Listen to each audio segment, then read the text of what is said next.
Hi అండి. ఎలా ఉన్నారంతా? భలే బాగున్నారు కదూ! మేము కూడా బాగున్నాం. మీరందరూ ఇంకా బాగుండాలని కోరుకుంటూ పనిలో పనిగా చిన్న మాటతో మీ ఇందు అయితే నేను ఒక లాంగ్ వీడియో పోస్ట్ చేశానండి. నాకు ఇంకా యూట్యూబ్ కొత్త కదండీ! ఆ వీడియో కూడా ఎవరు చూడలేదు. ఒకవేళ చూసినట్టయితే ఒక చిన్న డౌట్ అయితే మీకొస్తదండి. ఏంటంటే నేను ఆ వీడియోలో ఏం చెప్పానంటే నేను ఉదయాన్నే వేరం లేసి జీసస్‌కి ప్రేయర్ చేసుకుంటాను. ఆ తర్వాత సూర్య భగవానుల వారికి నమస్కారం చేసుకొని ఇంట్లో పనంతా మొదలు పెడతానని చెప్పాను కదండీ!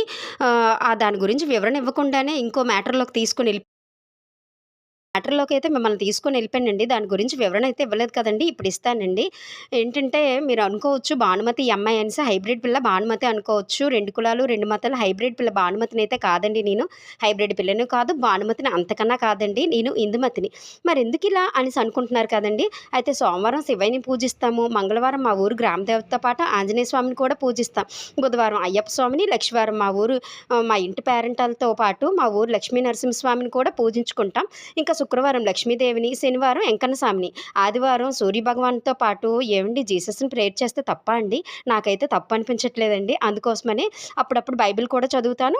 ఇంకా భగవద్గీత అయితే నా దగ్గర లేదు. కానీ పేపర్‌లో వచ్చే హిందూ ధర్మం గురించి అయితే చదువుతూ ఉంటానండి.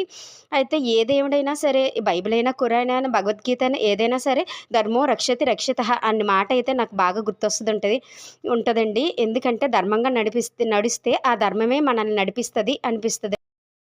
మరి మీరేమంటారు? ఇది నిజమేనా? మీకు ఒకేళ నిజంగా అనిపిస్తే మంచే అనిపిస్తే ఒక్కసారి కామెంట్ చేయండి.